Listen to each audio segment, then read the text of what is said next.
Have you ever looked at a team, truly looked at them, and felt that simmering frustration, that gnawing sense that they're just one piece away from unlocking their true potential? That they possess all the raw ingredients, the youthful exuberance, the flashes of brilliance, the foundational talent, but lack that singular, undeniable catalyst to transform them from an intriguing curiosity into a genuine force? For years, the Toronto Raptors have existed in this tantalizing limbo, a squad brimming with promise, yet consistently falling short of consistent playoff contention. But what if the answer, the missing piece, isn't some distant dream, but a player currently anchoring the defense of a championship contender, a player whose departure could send ripples through the entire league? Are we on the cusp of witnessing a seismic shift, a bold move that could finally unleash the full fury of the Raptors, or will the Boston Celtics, steadfast in their long-term vision, refuse to budge on their most crucial defensive linchpin? The very idea ignites a firestorm of debate, a tantalizing what if that could reshape the Eastern Conference hierarchy. The Toronto Raptors, as they prepare for the upcoming season, are undeniably an underrated squad. With a core featuring the dynamic Scotty Barnes, the smooth-scoring Brandon Ingram, the versatile RJ Barrett, and the explosive Emmanuel Quickley, they boast a well-rounded rotation that blends youthful potential with valuable veteran depth. Yet, despite this intriguing mix, they haven't quite cemented their status as a solid playoff team. The reasons are multifaceted. Inconsistent performances that leave fans scratching their heads, and nagging depth issues that expose vulnerabilities when the stakes are highest. These aren't insurmountable obstacles. In fact, they're precisely the kind of challenges that can be tackled and transformed during a pivotal offseason. In a bold attempt to address these glaring shortfalls in the Raptors' roster strength, Sports Illustrated's Ryan Shea recently unveiled a trade idea that has sent shockwaves through the league, a proposal involving none other than the Boston Celtics. Let's peel back the layers of this fascinating proposition and examine how it could fundamentally alter the trajectory of both franchises. The proposed trade details are as follows.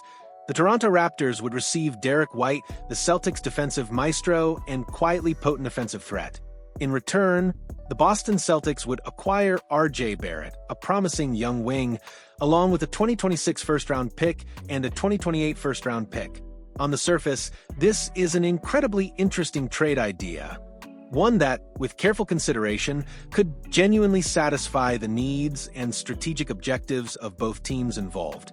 Let's first delve into the profound impact the addition of Derrick White could have on the Toronto Raptors.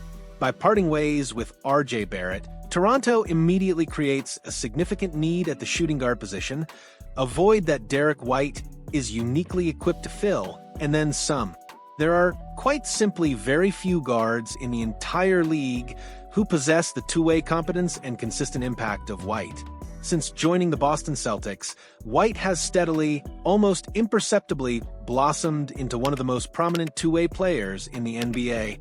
His offensive game commands respect. He's a legitimate perimeter threat capable of knocking down crucial shots, and his underrated playmaking ability allows him to orchestrate offense with intelligence and precision.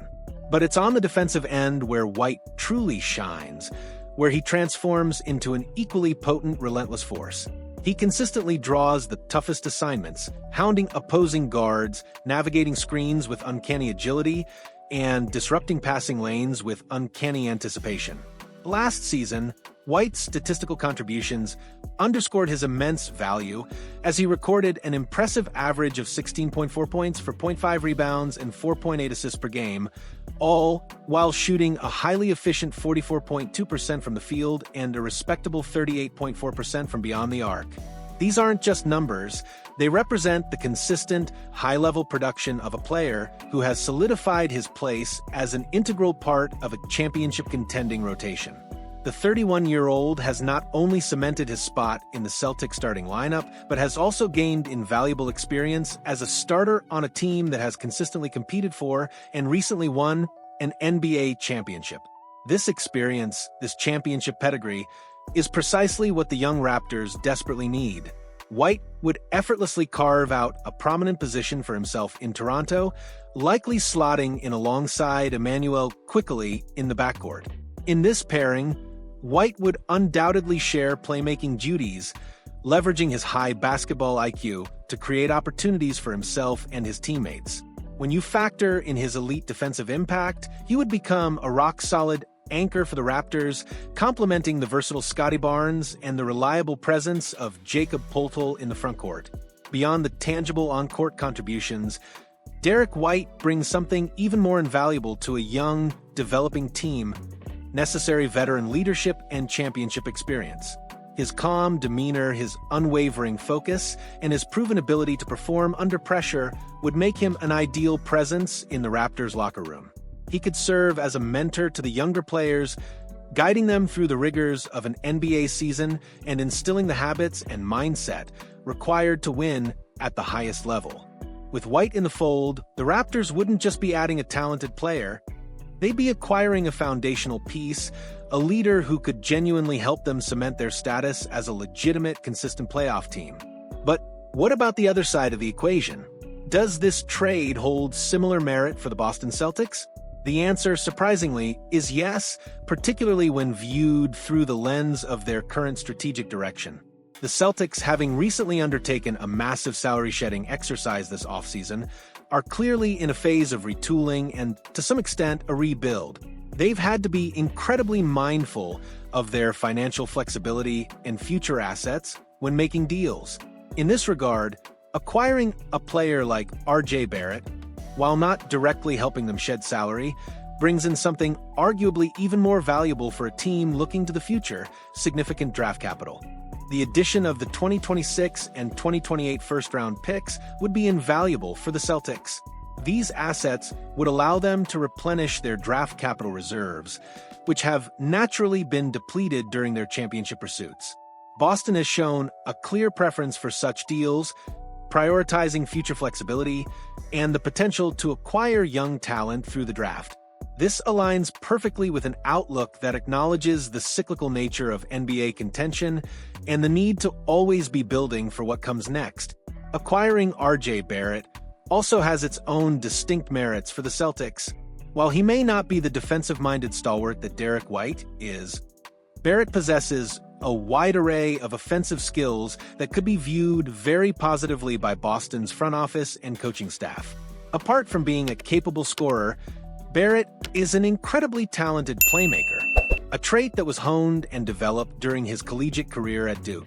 Although this particular skill hasn't been fully explored or consistently utilized during his time in the NBA, joining the Celtics could present him with a golden opportunity to cultivate and unleash this aspect of his game further. Paired with Anthony Simons in the backcourt, Barrett would likely become the primary playmaker, given Simons' natural inclination to score the basketball. Furthermore, due to his size and versatility, the 25-year-old Barrett could also seamlessly slip into the frontcourt, primarily to address White's absence and provide additional lineup flexibility. This strategic shift would also open the door for the reigning Sixth Man of the Year, Peyton Pritchard, to move into the starting rotation, providing instant offense and a relentless energy boost. In such a situation, the Celtics roster would undoubtedly be smaller in stature, but their offensive potential would be absolutely incredible. When considering Barrett's averages of 21.1 points, 6.3 rebounds, and 5.4 assists per game from last season, he could become a solid, consistent contributor for the team, especially in the absence of a healthy Jason Tatum. Barrett still has 2 years remaining on his current contract, providing the Celtics with cost control and a clear window to develop him. In this scenario, if he were to remain with the Celtics for the 2026-27 season as well, with a healthy roster and Jason Tatum back in action, Boston could very well find themselves back on track to be legitimate title contenders. However, despite the compelling arguments for both sides, there's a significant hurdle that this trade proposal must clear: the Boston Celtics' unwavering stance on retaining Derrick White. While this trade certainly has considerable merit for both teams involved, when you consider the Celtics' clear and consistent position on White, it becomes evident that they are highly unlikely to do this deal. White is simply too important, too integral to Boston's system. He is the defensive glue, the silent assassin who makes everything else work. Although there were whispers and rumors of a potential trade involving White this offseason, the Celtics were swift and decisive in shutting down such noise, unequivocally stating their commitment to him. The upcoming season is widely viewed as more of a gap year for the Celtics, a period of transition and retooling as they navigate injuries and strategic shifts. With this outlook firmly in mind, it would be incredibly unwise, even counterproductive, for them to offload all of their key rotation players in one fell swoop. The goal isn't to completely dismantle the team, but to strategically retool while maintaining a competitive floor. With Jason Tatum, their undisputed superstar, due to return next season, if not earlier, Boston has a clear path back to title-contending form as soon as the 2026-27 season, provided they play their cards right and retain crucial pieces like Derrick White. So, where does this leave us? We have a Toronto Raptors team hungry for a true identity, a playoff contender status, and a player in Derrick White who seems to be the perfect fit to unlock their potential. On the other side, we have a Boston Celtics team looking to the future, accumulating assets, but also keenly aware of the present value of their defensive anchor. This proposed trade is a fascinating clash between immediate needs and long-term visions, a strategic dance that highlights the intricate complexities of NBA team building. Do you believe the Raptors should push even harder for a player of White's caliber, even if it means giving up significant assets? And for the Celtics, is it truly worth holding on to White, or should they seize the opportunity to accelerate their rebuild with valuable draft picks and a promising young talent like Barrett? Let us know your thoughts, your predictions, and your wildest trade scenarios in the comment section below. If this deep dive into the NBA's strategic chess match has captivated your attention, don't forget to hit that like button and subscribe to our channel for more exclusive insights and analyses that keep you glued to the screen.